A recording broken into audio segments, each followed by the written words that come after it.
तो नमस्कार साथियों, कैसे हैं आप। और अभी आपको पता ही है, एक नोटिफिकेशन जारी हुआ है किससे रिलेटेड, जो अग्निवीर का है। ठीक है, रिक्रूटमेंट नोटिफिकेशन इंडियन आर्मी की तरफ से है। यहाँ पे आप पढ़ सकते हैं, आर्मी रिक्रूटिंग ऑफिस जम्मू। ठीक है, एड्रेस जहाँ पे दिया गया है और ये पूरा कॉन्टैक्ट डिटेल वगैरह दी गई है। इनवाइट जो ऑनलाइन एप्लीकेशन फॉर्म है वो कैंडिडेट देख सकते हैं यहाँ पे कि अनमैरिड मेल के लिए। ठीक है, from unmarried male candidate for selection test Agniveer intake recruiting year 2027 under Agnipath scheme के थ्रू ये कंडक्ट किया जाता है। और ऑनलाइन जो इसकी रजिस्ट्रेशन होगी वो समझो 13 फरवरी से लेके और 1 अप्रैल 2026, यानी काफ़ी टाइम दिया गया है। 13 फेब से लेके और 1 अप्रैल तक आप फॉर्म लगा सकते हैं। ठीक है, तो कोई टेंशन लेने की ज़रूरत नहीं है। तो बेस्ट है कि आपको जो इन्होंने टाइम दिया है, काफ़ी टाइम दिया है, तो आराम से आप फॉर्म भरिए। फॉर्म भरने में गलती नहीं कीजिए, क्योंकि पहले भी जो बच्चे फॉर्म भरते हैं स्टूडेंट्स, तो वो बाद में फिर क्यूरी करते हैं, सर कैसे हो गया, अब ये हो गया, इसको एडिट कैसे करें, ये गलती हो गई। तो ऐसा आपने बिल्कुल नहीं करना है। ठीक है, सीधा जाके अपना जो फॉर्म है उसको आराम से भरना है, और बाकी कोई टेंशन लेने की जो ज़रूरत है वो आपको नहीं होनी चाहिए। तो आप आराम से फॉर्म भरिए विदाउट एनी हेजिटेशन, ताकि आपका जो फॉर्म है फिल ना हो। दोबारा अगर आपको उसकी नहीं मिली, क्या नहीं मिली, अगर आपको एडिट का ऑप्शन नहीं मिलता है तो फिर क्या हो जाता है कि दिक्कत हो जाती है। तो इसलिए आप ऐसा कीजिए कि जो भी आपका फॉर्म है उसको सही तरह से भरिए, ताकि आपका दोबारा कोई गलती जो है वो ना हो। तो और क्या है कि फिर कह रहा है कि जो वेब पोर्टल है जहाँ पे आपने फॉर्म भरना है, क्या है वो, join indian.army.nic.in, ये वेब पोर्टल होगा। इस वेब पोर्टल पे जाके आपने क्या करना है कि फॉर्म जो है उसको भरना है। ठीक है, तो उस वेब पोर्टल पे जाके आप आराम से फॉर्म को भर लें, ताकि जो भी उसकी दिक्कत जो है वो आपको ना आए। ठीक है, ये पोर्टल है, पोर्टल बता दिया मैंने आपको। तो इस पोर्टल पे जाके आपने फॉर्म भरना है ज्वाइन इंडियन आर्मी पे। दूसरी बात क्या है कि ऑनलाइन एग्ज़ाम जो डेट है, ठीक है, रजिस्ट्रेशन आपकी 13 फरवरी से होगी, मगर जो ऑनलाइन एग्ज़ाम डेट है, एग्ज़ाम डेट 1 जून से 15 जून के बीच में कभी भी हो सकती, टेंटेटिव है।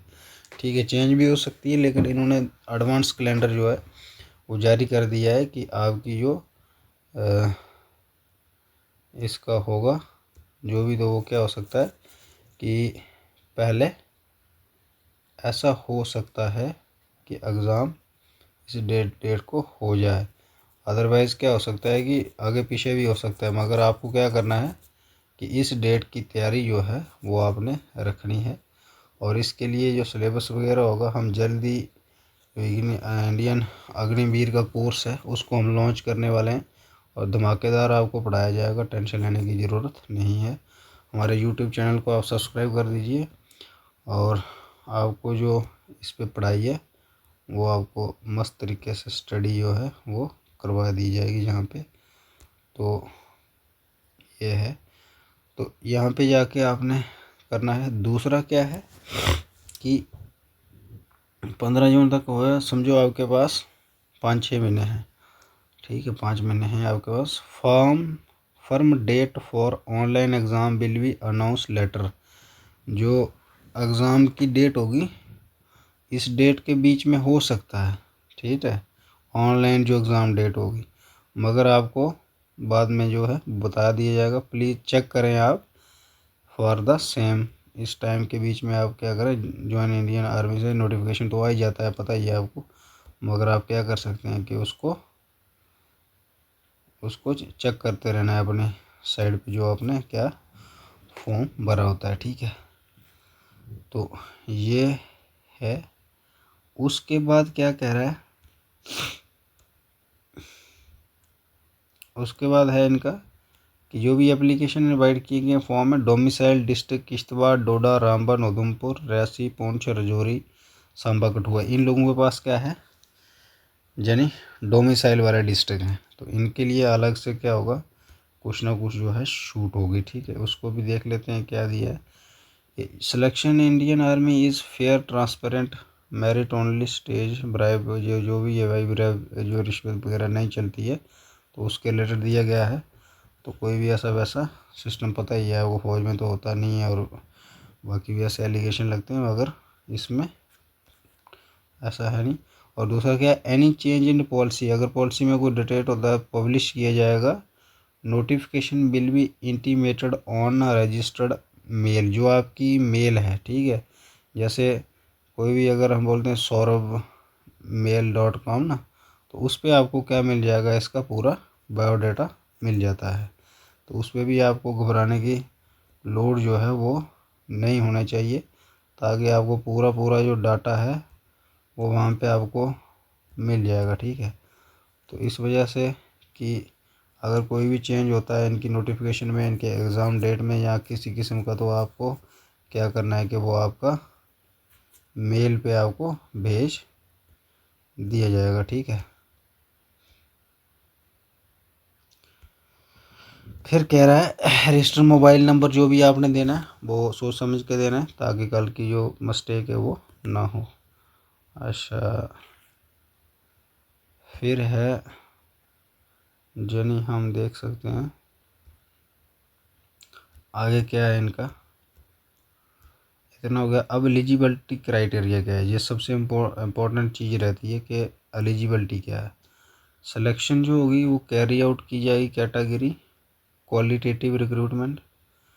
अग्निवीर जनरल ड्यूटी ये पता ही है, 1 जुलाई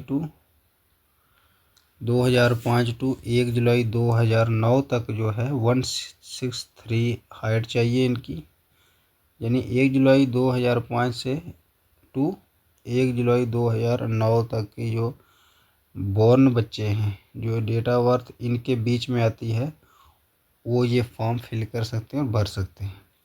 हाइट 103 सेंटीमीटर 63 है, और 75 + 5 सेंटीमीटर एक्सपेंशन, ये 70 सेंटीमीटर आपकी क्या होगी, चेस्ट होगी।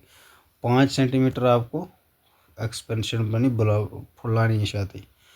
मैट्रिक पास चाहिए, ठीक है। और 5 सब्जेक्ट में मिनिमम आपका हर एक सब्जेक्ट में क्या होना चाहिए, 33% मार्क्स होने चाहिए। दूसरा है कि जो गोरखा शोरखा इंडियन गोरखा है ना, उनके लिए सिंपल 10th पास है, क्या उनके लिए सिंपल 10th पास होगी, तो उनको टेंशन लेने की ज़रूरत नहीं है। मगर बाकी वालों के लिए हर एक सब्जेक्ट में क्या चाहिए, 33% मार्क्स जो हैं वो उनके लिए अनिवार्य हैं, ठीक है। तो वही बच्चे इस फॉर्म को फिल कर सकते हैं। कैंडिडेट बैलर लाइट मोटर व्हीकल, और क्या दिया है, मोटर व्हीकल हो गया। Driving licence will be given preference driver recruitment के लिए, वो जी दे सकता है, ठीक है। 10+2 जो इंटरमीडिएट एग्ज़ाम है उसमें साइंस हो गया, फिजिक्स, मैथ, इंग्लिश, 50% इसमें क्या चाहिए, आपके मिनिमम मार्क्स चाहिए टोटल। फिर या दिया है कि या ये होना चाहिए, या क्या होना चाहिए, जो फिजिक्स मैथ फ्रॉम किसी भी स्टेट बोर्ड से अगर रिकॉग्नाइज्ड है, NOCIT course in any field with NSQF level 4 on above, ऐसे दिया गया है। तो इसको भी आपने ध्यान में रखना है, ये इम्पोर्टेंट चीज़ें होती हैं फॉर्म भरने के लिए, ये एलिजिबिलिटी है, ठीक है। फिर देख सकते हैं लिस्ट ऑफ वोकेशनल सब्जेक्ट, ठीक है। वोकेशनल सब्जेक्ट क्या है, सीनियर सेकेंडरी लेवल और हायर END वोकेशनल डिग्रीज, ठीक है। तो इनकी ये यहाँ पे इलेक्ट्रिशियन हो गया, इलेक्ट्रॉनिक हो गया, और एनी अदर मैनेजमेंट जो है वो ऐसे होगा। फिर दिया है जी वैसे ही, बाकी भी ऐसे ही है। और इधर दिया है कि 10th पास जो है 50% मार्क्स, 40% मिनिमम इंग्लिश में चाहिए, मैथ और साइंस में चाहिए, विद 2 ईयर्स टेक्निकली उनके पास क्या होना चाहिए, डिप्लोमा होना चाहिए। चलिए आगे देखते हैं क्या है इसका। ये पूरा दिया है इसका ब्यौरा, जो बायोडाटा है, ठीक है। बहुत ज़्यादा वैकेंसी भी है इस बार। तो जो डेट है आपको मालूम ही है कि 17 to 21 के बीच में इसकी क्या चाहिए, date of birth. Date of birth मतलब जो आपका उम्र है ना वो 17 to 22 साल, 17.5 से 22 साल तक चाहिए। तो ये जहाँ पे दिया है इसको आप इसको देख के आप आराम से निकाल सकते हैं अपने डेट ऑफ बर्थ, ठीक है। तो ये 8th पास जो है, no stipulation aggregate percentage but should भी स्कोर 33% इनके भी होने चाहिए 5 सब्जेक्ट में, ठीक है। नो स्टिपुलेशन बट 5 सब्जेक्ट एग्रागेट, ये सब वैसा ही है। तो आप देख सकते हैं इसमें ये इन्होंने क्राइटेरिया दिया गया है। और मेन आपको चाहिए फॉर्म भरने की डेट, तो वो मैंने ऊपर बता दी, और उसकी एग्ज़ाम डेट भी। और हमारा जल्द ही इस चैनल पे ऑफिशियल कोर्स जो है अग्निवीर के लिए लॉन्च कर दिया जाएगा। तो आप धैर्य ही रखिए और पढ़ने के लिए रेडी हो जाइए। तो तैयारी जो है वो जारी रखिए, एग्ज़ाम पास होगा उसके बाद रनिंग होगी आपकी। तो ये मैं थोड़ा सा बता देता हूँ, जिनकी हाइट 157 है तो उनका वेट इतना चाहिए 44.4, और मैक्सिमम इतना, और ये इतना, ठीक है। तो ये जितनी जितनी हाइट होगी उसके हिसाब से वेट दिया गया है। तो ये आप नोट कर लीजिएगा, और जो भी बच्चे इसमें एलिजिबल हैं तो वो फॉर्म भर सकते हैं। तो बस करते हैं, ज़्यादा लंबी वीडियो नहीं करते हैं। तो आपको मेन मुद्दा जो था वो पता चल गया है। तो thank you for watching this video and subscribe my YouTube channel for upcoming new updates. Thank you.